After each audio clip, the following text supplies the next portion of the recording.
Madame, monsieur, bonjour et bienvenue sur le JTT, le petit journal de Trash Talk, point d'information avec le café du matin pour se mettre bien comme il faut. Il fallait qu'on en fasse un de petit JTT après ce match entre Thunder et Warriors. On s'installe tranquillou en espérant soit que vous ayez passé un bon match en l'ayant vu avec nous notamment puisqu'on était devant et qu'on a pu un petit peu tweeter sur les réseaux sociaux, ou alors que vous vous réveillez tranquillou avec les céréales et que vous voulez juste un petit récap peinard. Du coup on va s'en occuper, on va s'occuper de vous. Attention, pas de spoiler, on sait certains n'ont pas envie d'avoir forcément les scores très tôt le matin, donc on fait attention, comme ça vous pouvez pas être dérangé par Trash Talk. C'est vrai qu'on est un petit peu tôt parfois. Donc du coup on s'installe et on vous présente évidemment le score de ce match, on vous le montre tout de suite, voilà. Donc la victoire, la belle victoire, 108 à 91 du Thunder, avec la petite répartition là par carton pour que vous puissiez voir un petit peu ce que ça a donné, très grosse. Première mi-temps du Thunder qui a cartonné notamment grâce à Carmelo Anthony, Russell Westbrook et Paul George. Le Big Three qui a fait un travail monumental. On va y venir là notamment statistiquement. Les trois qui ont vraiment donné le ton, notamment Paul George défensivement qui a été absolument fou. Russell Westbrook aussi qui a mis la dynamite. Melo très bien en isolation.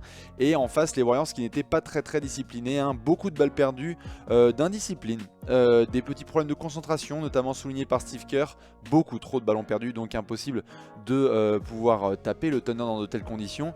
Et donc par la suite surtout, il y a eu pas mal de petits événements, on va y venir au fur et à mesure, mais c'est vrai que c'est surtout le Big Three d'OKC qui a fait le boulot, avec des séquences assez particulières. D'abord notamment Westbrook qui a mis la dynamite pour essayer de faire chauffer Curry en défense. On a eu Melo aussi, donc pas mal en isolation, qui a voulu taffer du Draymond Green. Paul George, très bien en attaque et surtout en défense, mais qui après s'est bien ajusté pour essayer de rentrer ses petits shoots. Bref, tout ça a fait que le Thunder a pris pas mal d'avance et ne l'a surtout pas lâché. On sait que les fans d'OKC le savent, notamment que sur leur dernière rencontre, il y avait beaucoup d'avance qui étaient un peu gâchées. On s'en souvient notamment contre Boston où ça avait mené juste avant de s'écrouler.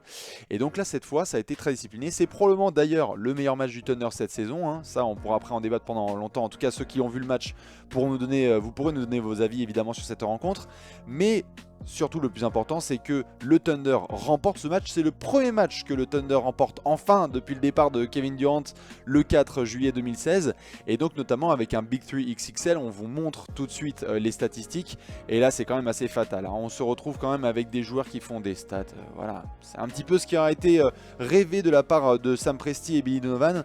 Russell Westbrook, 34 points, 10 rebonds et 9 passes.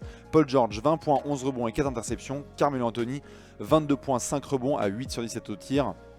Évidemment Russell et Paul George qui sont aussi assez propres au tir, quelques balles perdues, 6 pour Russell Westbrook, mais d'une manière générale une contribution qui est parfaite et une hiérarchie surtout qui est parfaite puisqu'on a Russell Westbrook qui donne le ton, qui est très dynamique, Paul George qui s'adapte bien et Melo qui ajoute ses points comme il faut, en tant qu'assassin un petit peu comme il aime bien être en troisième option, ou comme on aimerait bien qu'il soit en troisième option, et puis surtout le main event. Le grand événement de ce match. Pour ceux qui ne l'ont pas vu, on vous invite notamment à aller sur Trash Talk, on a mis la vidéo en replay, on vous montre l'image tout de suite, c'est la plus grosse image de ce match évidemment.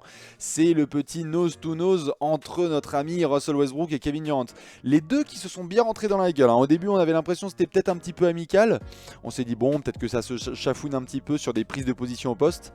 Et ben ça n'a pas loupé. Quelques minutes plus tard, on se retrouve sur un drive, une petite faute et Russell Westbrook qui commence à chauffer, KD qui ne refuse de lâcher évidemment le regard, et là ensuite ça se chamaille un petit peu, donc voilà. Après est-ce que c'était mauvais ou pas, ou qu'est-ce que ça s'est dit, ça a traité les mamans de plage, tout ça on l'analysera en long et en large, et notamment on en fera peut-être un long format avec Alex et Léonce bien évidemment, mais surtout on vous invite à tout checker sur le site puisqu'on a fait l'analyse complète.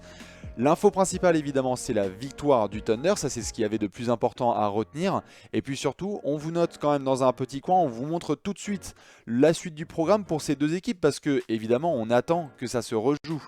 Donc il y aura 3 nouvelles confrontations cette saison. Le 6 février à Golden State avec donc la réception du Thunder par les Warriors. Le 24 février en sortie de All-Star Weekend. Et puis après le 3 avril pour terminer un petit peu la saison régulière. On verra si tous les cadres seront là. On sait que souvent en fin de régulière ça se repose un petit peu. Dans tous les cas le petit paysage est déjà installé. Les Warriors qui devront bien évidemment se rattraper puisqu'on le sait, c'est plutôt le genre d'équipe à retenir les merdes qu'ils ont fait par le passé. Et puis surtout la délivrance, vraiment pour les fans du Thunder, on sait qu'elle était très attendue cette victoire, la première depuis le départ de KD. Donc voilà, c'est fait devant une Chesapeake Arena qui était absolument en feu. Du coup, Vous le savez, la suite des opérations c'est quoi? Nous on vous prépare bien évidemment des gros apéros. Il y en a un ce jeudi qui sort, si je dis pas de bêtises, c'est un 5 majeur all time. Donc on vous invitera à déjeuner tranquillou devant cette vidéo, pas de spoiler. Vous verrez tout ça. Nous on va continuer puisqu'on a d'autres petits actus à faire. Un petit café en vous souhaitant une magnifique journée. Bravo aux fans du Thunder, PLS comme vous le savez pour les fans des Warriors. Et on se retrouve donc bien évidemment le 6 février pour le prochain Warriors Thunder. Des bisous à tous, excellente journée, ciao.